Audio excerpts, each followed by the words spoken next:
Hello friends, welcome to my channel Globook. আজ আমরা যে বইটির গভীরে ডুব দেব তাকে পৃথিবীর সর্বকালের শ্রেষ্ঠ কৌশলগত ম্যানুয়াল বলা হয়। এটি হলো sun tzu-এর দ্য আর্ট অফ ওয়ার।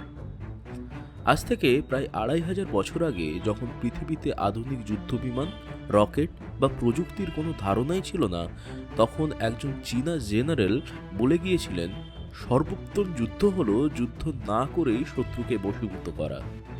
আপনি কি জানেন, বিশ্বের সবচেয়ে ধনী ব্যবসায়ী থেকে শুরু করে সবচেয়ে সফল রাষ্ট্রনায়ক কেন আজও এই বইটিকে তাদের সাফল্যের মন্ত্র হিসেবে ব্যবহার করেন?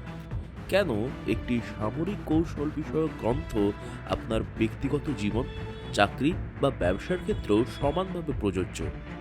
কারণ জীবন নিজেই একটি যুদ্ধক্ষেত্র, আর এই বইটি শেখায় কিভাবে লড়তে হয়। আজকের ভিডিওটি সেই কালোজয়ী দর্শনের ইতিহাস, অনুপ্রেরণা এবং বর্তমান যুগে এর অপ্রতিরোধ্য প্রাসঙ্গিকতা নিয়ে একটি গভীর বিশ্লেষণ। আমরা দেখব কেন এর একটি আপাত দৃষ্টিতে অচল সামরিক নির্দেশ, যেমন প্রাচীর বেষ্টিত নগর আক্রমণ করা উচিত নয়, আজও আধুনিক এয়ার ডিফেন্স বা সাইবার সিকিউরিটির জন্য উপযুক্ত। আমরা শিখব কিভাবে বিজয় নিশ্চিত করে তবেই মাঠে নামতে হয়, এবং কিভাবে নিজের সৈন্যদের বা নিজের টিমের প্রতি মায়া রেখেও জয়ী হওয়া যায়।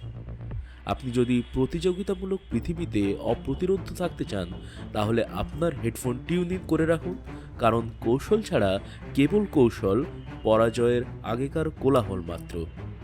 দ্য আর্ট অফ ওয়ার বইটি মোট ১৩টি অধ্যায়ে বিভক্ত, এবং এর মূল ভিত্তিপ্রস্তর স্থাপিত হয়েছিল খ্রিস্টপূর্ব ৫০০ শতকে।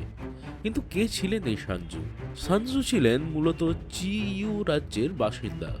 সমর কৌশলের ওপর তার লেখালেখির সুবাদে তিনি রাজা হো লুয়ের দরবারে ডাক পান। রাজা বইটির গুণগ্রাহী ছিলেন, কিন্তু তিনি চেয়েছিলেন এর বাস্তব প্রমাণ, আর সেই প্রমাণের জন্য সঞ্জু বেছে নিলেন এক অভাবনীয় চ্যালেঞ্জ। রাজপ্রাসাদের রূপসী নর্তকীদের নিয়ে তিনি সৈন্যদল গঠন করলেন। সঞ্জু নর্তকীদের দুটি উপদলে ভাগ করলেন এবং রাজার প্রিয়তম দুই নর্তকীকে করলেন কমান্ডার। তিনি সহজ কমান্ডগুলো বারবার শেখালেন, সামনে, বামে, ডানে, পেছনে। কিন্তু যখনই তিনি ডানে ফেরার আদেশ দিলেন, নর্তকীরা হাসিতে লুটিয়ে পড়ল। এটাই ছিল সঞ্জুয়ের প্রথম শিক্ষা। তিনি বললেন, আন্ডার কমান্ড যদি বুঝতেই না পারে কোন আদেশে তাকে কি করতে হবে, তাহলে সেটা কমান্ডারের নিজের দুর্বলতা। তিনি কমান্ডগুলো আবার স্পষ্ট করলেন, কিন্তু দ্বিতীয়বার বামে ফেরার আদেশেও নর্তকীরা আবার হাসতে শুরু করলো। তখন সঞ্জু কঠিন সিদ্ধান্ত দিলেন, এই অব্যবস্থা দূর করার পরেও যদি তার আদেশ পালিত না হয়, এর দায় কর্মকর্তাদের। তিনি দুই দলের কমান্ডার, অর্থাৎ রাজার প্রিয় দুই নর্তকীকে মৃত্যুদণ্ড দিলেন। রাজা অনুরোধ করেও যখন সঞ্জুকে থামাতে পারলেন না, তখন তিনি রাজার কাছে বার্তা পাঠালেন, একজন সেনাপতি তার নিজের সেনাবাহিনী যথাযথভাবে পরিচালনার ক্ষেত্রে আপনার সব অনুরোধ রাখতে বাধ্য নয়। এই ঘটনায় প্রমাণ করে নেতৃত্ব ও শৃঙ্খলা হলো কৌশলের চেয়েও জরুরি। সফল হওয়ার প্রথম শর্ত, আপনার বাহিনী বা আপনার মন আপনার কমান্ড মানবে। রাজা হো লু সেদিন সঞ্জুয়ের সক্ষমতা উপলব্ধি করেছিলেন। এই বইটির অনুবাদক ডি.এইচ. খান তার ভাবানুবাদে একটি খুব প্রাসঙ্গিক প্রশ্ন তুলেছেন। সঞ্জু বলেছিলেন, দেওয়াল দিয়ে ঘেরা কোনো শহর আক্রমণ করা উচিত নয়। আজকের দিনে যেখানে বোমা মেরে এক মুহূর্তে দেওয়াল উড়িয়ে দেওয়া যায়, তখন এই কথার দাম কি? আসলে সঞ্জুয়ের শিক্ষা হলো দীর্ঘ ও ব্যয়বহুল যুদ্ধে জড়ানো বোকামি। একটি শহর অবরোধ করে দিনের পর দিন থাকা মানে আপনার রসদ আনতে হচ্ছে কয়েকশো মাইল দূর থেকে, আপনার সৈন্য মরছে, আর দিন শেষে আপনার রাজার লাভ কিন্তু তেমন নেই। ডি.এইচ. খান দেখিয়েছেন, এই প্রাচীর আজ আর ইট পাথরের নয়। আজকের দিনে প্রাচীর হলো এয়ার ডিফেন্স। আপনার যদি একটি আধুনিক এয়ার ডিফেন্সের দেওয়াল থাকে, তাহলে শত্রু তার গ্রাউন্ড ফোর্স পাঠাতে দ্বিধা করবে না। মোদ্দা কথা হলো, সঞ্জুয়ের উপদেশটি হলো, শত্রুকে এমন অবস্থায় নিয়ে যেতে হবে যেখানে সে আক্রমণ করাকে সবচেয়ে কম প্রায়োরিটি দেবে। চলুন এবার বইটির মূল কৌশলগত নীতিগুলিতে প্রবেশ করি, যা আপনার জীবনে অপ্রতিরোধ্য অবস্থান করতে সাহায্য করবে। sun tzu-এর দর্শন শুরু হয় জয় দিয়ে নয়, পরাজয় এড়ানো দিয়ে। তিনি বলেন পরিস্থিতিকে 5টি মৌলিক ফ্যাক্টরের আলোতে যাচাই করতে হবে। এর মধ্যে সবচেয়ে গুরুত্বপূর্ণ হলো মোরাল ল বা নৈতিক প্রভাব। আপনার নেতৃত্ব যদি সঠিক প্রভাব এবং উপযুক্ত কারণ নিশ্চিত করতে পারে, তবে জনতা ভয়কে জয় করে এবং শেষ নিঃশ্বাস পর্যন্ত লড়ে যাবে। There has never been a protected war from which a country has benefited. অর্থাৎ দীর্ঘস্থায়ী যুদ্ধে কোনো দেশের লাভ হয় না। যদি আপনি ব্যবসায়ী হন, এর মানে হলো এমন প্রজেক্টে অর্থ ঢালবেন না যা বছরের পর বছর ধরে চলতে থাকে এবং আপনার সম্পদ নিঃশেষ করে দেয়। দ্রুত সিদ্ধান্তমূলক পদক্ষেপই সাফল্যের চাবিকাঠি। sun tzu-এর বংশধর sun pin-এর গল্পটি কৌশলগত ছলনার একটি নিখুঁত উদাহরণ। শত্রুর চোখে ধোঁকা দিয়ে কিভাবে জয় পাওয়া যায়, এই গল্পটি তাই শেখায়। একবার ওই রাজ্যের জাহো রাজ্যকে আক্রমণ করলো। জাহো সাহায্য চাইল চি রাজ্যের কাছে। চি এর সেনাপতি ছিলেন টিয়েনচি এবং তার সামরিক উপদেষ্টা ছিলেন sun pin। টিএনচি চেয়েছিলেন সরাসরি জাহোকে সাহায্য করতে যেতে, কিন্তু sun pin বাধা দিলেন। sun pin বললেন, আঘাত যদি করতেই হয় তবে শত্রুর মূলে অর্থাৎ তার অরক্ষিত অংশে আঘাত করো। তিনি জাহোকে সাহায্য না করে উল্টে ওই রাজ্যের রাজধানী ডালিয়াং এর দিকে এগিয়ে যাওয়ার পরামর্শ দিলেন, কারণ সেটি তখন প্রায় অরক্ষিত ছিল। ওই সেনাবাহিনী বাধ্য হয়ে জাহো অবরোধ তুলে নিজেদের রাজধানী বাঁচাতে ছুটে এলো এবং পথে তারা পরাজিত হলো। এটি হলো আক্রমণ না করে শুধুমাত্র কৌশলগত অবস্থান বদলে শত্রুকে বাধ্য করার কৌশল। আরেকবার পাং শুয়াং যখন চিকে আক্রমণ করলেন, তখন sun pin ছলনার আশ্রয় নিলেন। তিনি চি সৈন্যদের নির্দেশ দিলেন যেন তারা প্রথম রাতে 1,00,000, দ্বিতীয় রাতে 50,000 এবং তৃতীয় রাত্রে মাত্র 30,000 রান্নার চুলা জ্বালায়। পাং শুয়াং ভাবলেন চি সৈন্যরা কাপুরুষ, তারা যুদ্ধক্ষেত্র ছেড়ে পালিয়ে যাচ্ছে এবং তাদের অর্ধেক অফিসার মারা গেছে। এই ভুলের কারণে পাং শুয়ান তার ভারী বাহিনী পিছনে ফেলে শুধু হালকা অশ্বারোহী দল নিয়ে দ্রুত এগিয়ে এলেন। sun pin ফাঁদ পাতলেন মালিংয়ে এবং পাং শুয়ানকে নির্মমভাবে পরাজিত করলেন।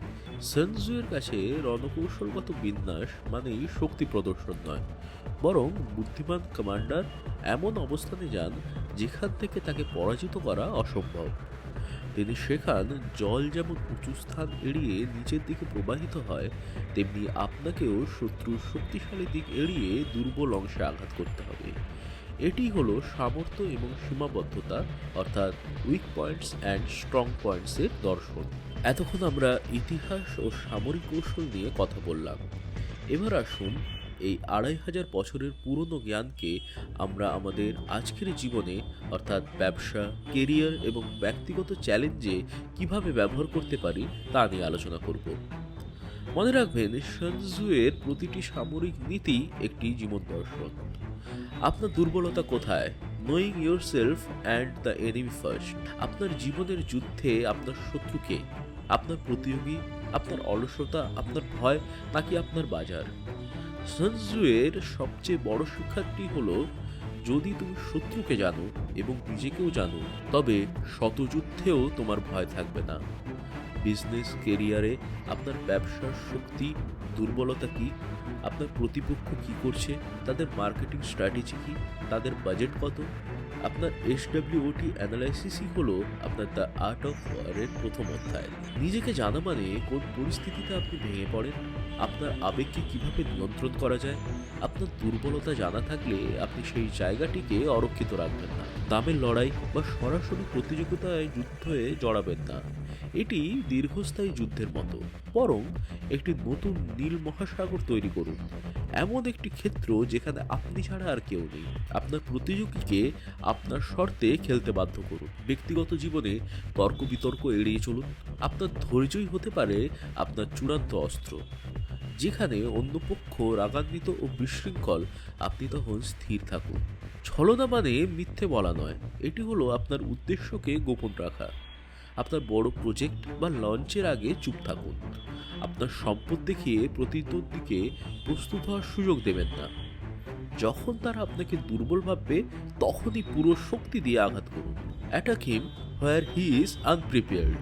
আপনার কাজ বা আপনার পারফরমেন্স এমন এক গতিতে দেখান যা আপনার প্রতিদ্বন্দ্বী বা সমালোচকরা আশা করেনি। ফোকাস এবং রিসোর্স ম্যানেজমেন্টের জন্য সান তজু বারবার বলেছেন, যুদ্ধ যখন শুরু হয় তখন দ্রুত এবং সিদ্ধান্তমূলক হতে হবে। আপনার শক্তিকে একটি নির্দিষ্ট লক্ষ্যে কেন্দ্রীভূত করতে হবে। আপনার রসদ, যা হলো সময়, অর্থ বা মনোযোগ, যেন অকারণে নষ্ট না হয়।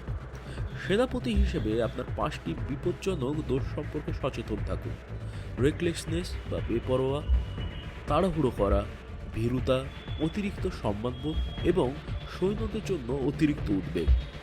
একজন কমান্ডারকে সর্বদা আবেগ দিয়ে নয়, বরং যুক্তিসঙ্গত সিদ্ধান্ত নিয়ে চলতে হবে। সামরিক কৌশল জলের মতো হওয়া উচিত। জল যেমন নিজের পথ খুঁজে নেয়, আপনিও পরিস্থিতির সঙ্গে মানিয়ে নিতে শিখুন। আপনার পরিকল্পনাই চূড়ান্ত নয়। সান তজু বলেন, পরিস্থিতি অনুকূল হলে একজন তার পরিকল্পনা সংশোধন করবেন। আপনার জীবনের প্রতিটি চ্যালেঞ্জে নমনীয় হন, কিন্তু লক্ষ্য থেকে বিচ্যুত হবেন না।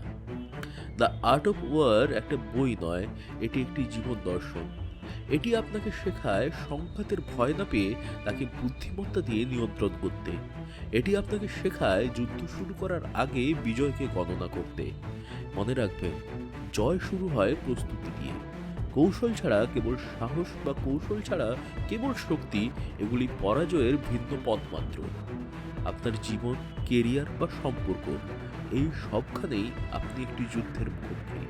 প্রস্তুতি নিন, নিজেকে জানুন, শত্রুকে জানুন এবং এমন এক অবস্থানে থাকুন যেখানে আপনাকে পরাজিত করা অসম্ভব।